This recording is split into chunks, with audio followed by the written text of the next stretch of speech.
out the X and O's and help you become a stronger coach. He said, I get that, and I'm willing to do that. The third thing is I said, this is not University of Miami, and it's not the NFL. We just came through 2 hurricanes, $6 million worth of damage.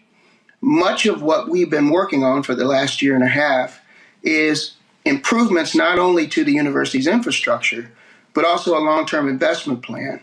We have about $100 million that we need to invest in the university over the next several years. We said to him, look, you're going to become part of that. Are you open to helping us do that and build the program? He said yes to that. Did where you made the decision that we're not moving forward with Ed Reed as coach?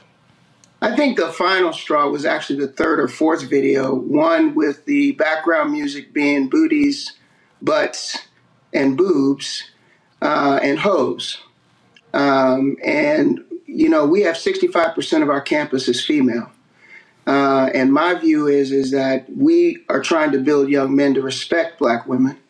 We're trying to build a culture where they understand that people can say whatever they want to say, but we think you can do anything respectfully. And when we think about the culture that we're trying to build, that we have companies and partners like Disney and some of our other partners calling saying, what are you going to do about that? We can't support that kind of image. And of course, they're one of our biggest sponsors for the Classic. So you're saying Disney, officials with Disney called you complaining about Ed Reed and saying we can't support Bethune-Cookman if he is going to represent the university? They didn't say we can't. They questioned what we were going to do. And I think that was an appropriate way to approach it, but they weren't the only. So were they implying that they would pull support if he continued as head coach? I think that as a leader, you Overall, have to. Watching the entire blowout of the situation, there's so many triggers, so many things so many thoughts that come to mind, so many directions I can go. So because of that, I'm going to be strictly on what was said. And I watched both interviews. I watched the interview from Ed Reed, and I watched the interview from the president who actually made a decision to fire him, all right? Let's start with the guy who fired him, the president of Bethune-Cookman. The president of Bethune-Cookman was asked why he hired him. And one of the reasons he gave, well, first of all, he gave 3 reasons. Number one was, well, when he did get hired, we'll just say it like this. When he did get hired, he said that he told Ed Reed 3 things. He told Ed Reed 3 things. Number one, you've never been a head coach, so you have to put a staff together that can compliment you and compliment your name and all that stuff.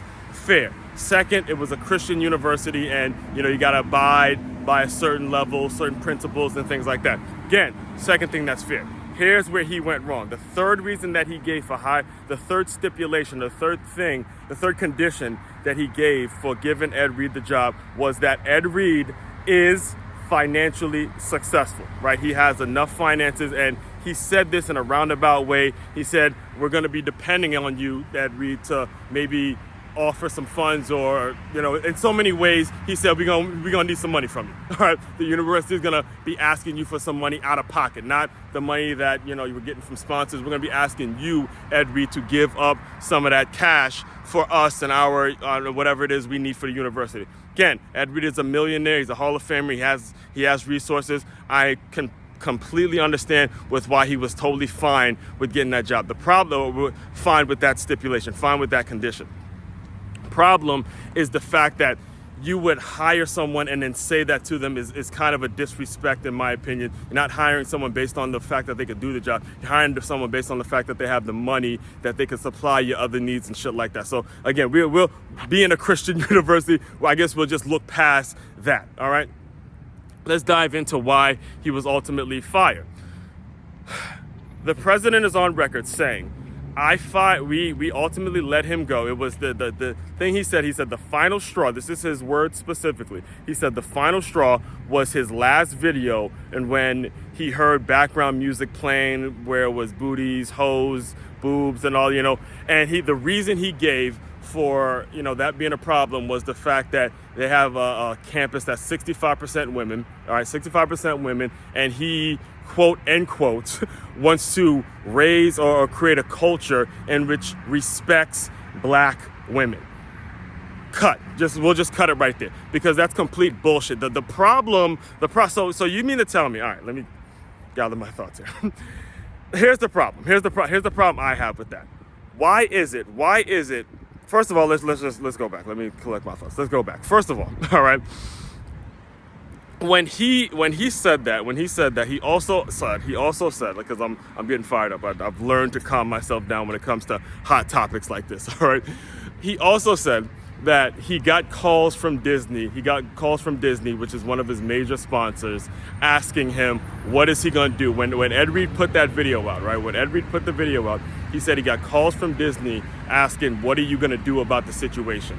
Right now, I'm going to address the business part of it. Then we'll get into the women part of it, the music and the lyrics part of it in a second. All right. First of all, if you get a call from Disney, which is one of your major sponsors, not saying that they want you to fire Ed Reed, they're asking you what you're going to do about it. Explain to me, and this is something that I would love to hear an opinion on. If you work for a university, if you are an employee for a university, or if you are on the Bethune-Cookman side, and by the way, I'm on this situation, I'm 100% with Ed Reed on this situation. I don't always do that, but in this situation, I really am. I feel where Ed Reed's coming from. I feel why Ed Reed it has a lot of reasons to be very upset, all right? So if you get a call from Disney, which is your major sponsor, explain to me why you wouldn't just put the Disney rep on the phone with Ed Reed and then figure out after that conversation, once them two have that conversation, then you make a decision to either retain him or let him go. Why you wouldn't, someone that you have implied that you need money from, if you were going to bring him in this position, someone else who's giving you money as a sponsor in Disney, wouldn't it make sense for you to connect Ed Reed and Disney and just have them have a conversation and then get to the bottom of it and make sure there's no ill will or no horrible feelings? Why isn't that an option? That's number one. If someone can answer that for me, I'm 100% open. All right. Second thing, for you to use women and for you to use this bullshit excuse about how you're trying to raise a culture of black, why is it that why is it you would say, oh, we're trying to raise a culture that respects black women? Why the fuck isn't it? Why don't you just say you're trying to raise a culture that respects women in general? All right, why, and I understand that it's an HBCU and all that kind of stuff, but the bottom line is the problem with when you disposition it by saying black women, you give off the feeling that black women are the only type of women that deserve to be respected, and it creates this lane, it creates this comfort zone, it creates this situation in which we give them a pass for the bullshit, some of the bullshit that there's some black women who don't deserve a certain amount of respect. Can we all agree to that? There's some black women who would listen to the song that Ed Reed was jamming to, and they'd be shaking their ass with it. They'd be putting the shit on Instagram. They'd be doing things in which they don't respect themselves. So there's some black women that don't deserve respect. There's some black women that do deserve respect. The bottom line is when you have presidents of universities saying stupid shit about, oh, we want them to respect black women, then what about all the other type of women? What about all of the women of different ethnicities and different colors? And when it comes to the real world, if you're really trying to get these college kids ready for the real world, then you have to get them away from them just being black, because when they leave this college, they're not just competing with black women. They're competing with every woman, every single person. And we have that has to be the mindset. That could be the reason. I'm just guessing. That could be the reason why the university is in the situation it's in, because they have people in leadership who are saying stupid shit like that and not saying, you know what, and not saying to themselves, you know what, Ed Reed can be a solution. Let's figure out, let's do everything in our power to retain him and keep him, because he clearly has stated he's apologized. He wants to be there. Let's try a little harder to keep him around so we can see a change. Instead, you get people who are in their power struggle, who are in their bullshit, and instead of putting him in touch with the people and all this stuff, you just decide, okay, I'm just gonna let him go. Just let him go.